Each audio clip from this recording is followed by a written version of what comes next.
Good morning. ધોરણ 8 પ્રકરણ 6 તૂફાનો કી ઓર, જેમાં આપણે કવિ પરિચય મેળવ્યો હતો. હવે આજે આપણે સુંદર મજાની કવિતાનું ગાન કરીશું. तूफानों की ओर घुमा दो नाविक निज पतवार, आज सिंधु ने भी सुगला है लहरों का यौवन मचला, आज हृदय में और सिंधु में साथ उठा है ज्वार. तूफानों की ओर घुमा दो नाविक निज पतवार, लहरों के स्वर में कुछ बोलो, इस अंखड़ में साहस घोलो, साहस तोलो, कभी कभी मिलता जीवन में तूफानों का प्यार. तूफानों की ओर घुमा दो नाविक निज पतवार, आज सिंधु ने विष उगला है लहरों का यौवन मचला है. यह असीम निज सीमा जाने, सागर भी तो यह पहचाने, मिट्टी के पुतले मानव ने कभी न मानी हार. तूफानों की ओर घुमा दो नाविक निज पतवार, सागर की अपनी क्षमता है पर माझी भी कब थकता है, जब तक सांसों में स्पंदन है उसका हाथ नहीं रुकता है, इसके ही बल पर कर डाले सातों सागर पार. तूफानों की ओर घुमा दो नाविक निज पतवार. बराबर. तो आ सुंदर गीत तमारे આવી રીતે ગાવાનું છે. નીચે શબ્દાર્થ આપેલા છે, જોઈ લો. નાવિક એટલે નાવ ચલાને વાલા.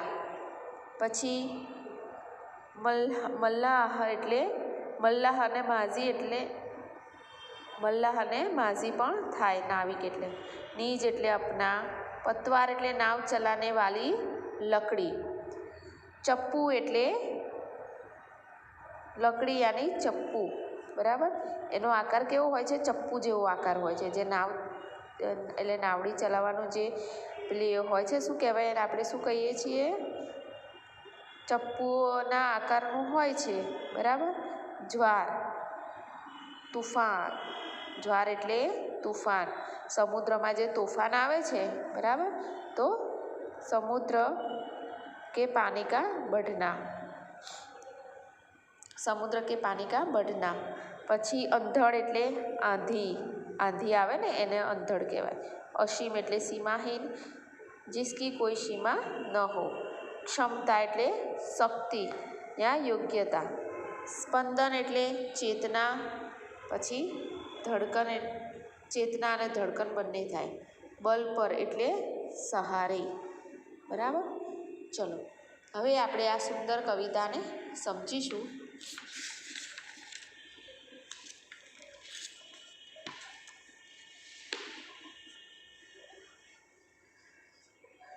हे नाविक, तुम तूफानों का सामना करने के लिए अपनी पतवार तूफानों की दिशा में मोड़ दो. आज समुद्र ने जहर उगल दिया है, विष उगला है. अब सिंधु ने विष उगला है એટલે आज समुद्र ने जहर उगल दिया है, कठिन परिस्थितियाँ पैदा की है, लहरें भी उमड़कर तुम्हारी नाव को निगल जाना चाहती है, फिर भी परवाह नहीं. उधर समुद्र में ज्वार उठा है तो कवि के हृदय में भी भावनाओं का ज्वार उमड़ पड़ा है. તો કહે છે કે હે નાવિક, તું તોફાનોનો સામનો કરવા માટે તારું સુકાન તોફાનોની દિશામાં ફેરવી દે. આજે સમુદ્રએ ઝેર ઓક્યું છે અને વિકટ પરિસ્થિતિઓ ઉત્પન્ન કરી છે. મોજા પણ ઉછળીને તારી નૌકાને ગળી જવા માંગે છે. સમુદ્રમાં ભરતી આવી છે તેમ કવિના હૃદયમાં પણ ભાવનાઓની ભરતી આવી છે. બરાબર. તો હા, તો એક ફકરો. હવે બીજો. लहरों के स्वर में कुछ बोलो, इस अंधड़ में साहस तोलो, कभी कभी मिलता जीवन में तूफानों का प्यार. तूफानों की ओर घुमा दो नाविक निज पतवार. એટલે શું કહેવા માંગે છે કે जैसे लहरों का स्वर ऊंचा हो रहा है और उनका जोर बढ़ रहा है, वैसे ही तुम भी तैयार होकर आंधियों के सामने उठ जाओ और स्वयं आजमा कर देखो कि तुम में कितनी हिम्मत है. जीवन में तूफानों का प्यार कभी कभी ही मिलता है. भाग्यशाली लोग की जीवन में भाग्यशाली जो लोग होते हैं उन्हें जीवन में कठिनाइयों का सामना करना पड़ता है। बराबर। એટલે કે જેમ સમુદ્રના મોજાનો અવાજ વધી રહ્યો છે અને એમનું જોર વધી રહ્યું છે, તેમ તું પણ તૈયાર થઈને વાવાઝોડાની જેમ અડીખમ ઊભો રહે અને તારામાં કેટલી હિંમત છે ને તે તું જોઈ લે. જીવનમાં તોફાનો તો આવે છે, પણ એ જીવનમાં જેના જીવનમાં તોફાનો આવે છે ને એના તોફાનોનો પ્રેમ ભાગ્યે જ મળે છે. બરાબર. ભાગ્યશાળી લોકો હોય એમને જ તોફાનોનો સામનો કરી શકે છે. ભગવાન પણ એ લોકોને મુશ્કેલીઓ એવા લોકોને જ આપે છે કે જે મુશ્કેલીઓનો સામનો કરી શકે છે. બરાબર. ચલો. यह असीम निज सीमा जाने सागर भी तो यह पहचाने मिट्टी के पुतले मानव ने कभी न माने हार. बराबर.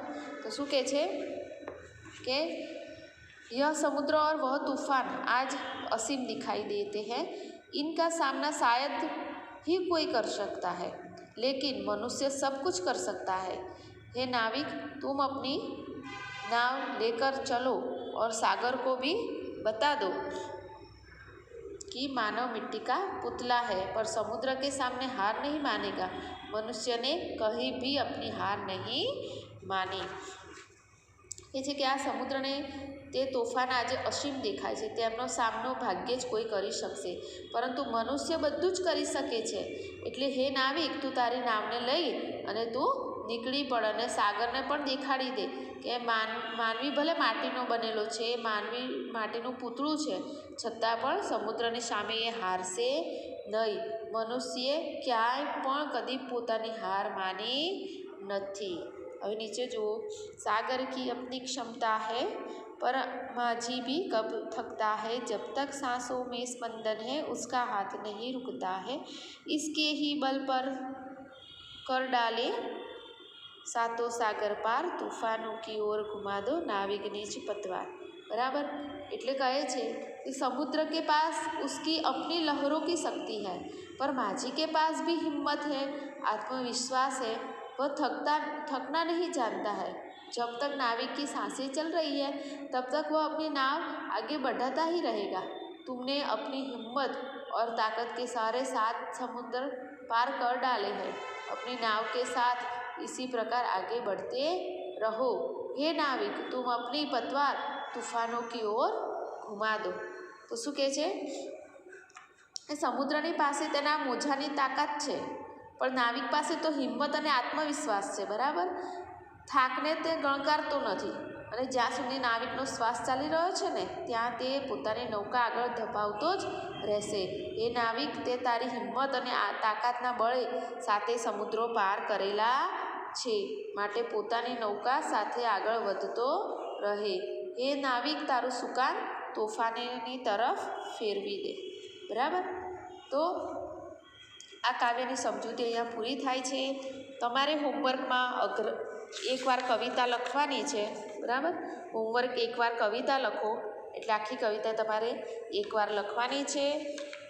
પછી એની નીચે જે શબ્દોની નીચે લીટી કરી છે બધા અઘરા શબ્દો છે 3 વાર લખવાના છે.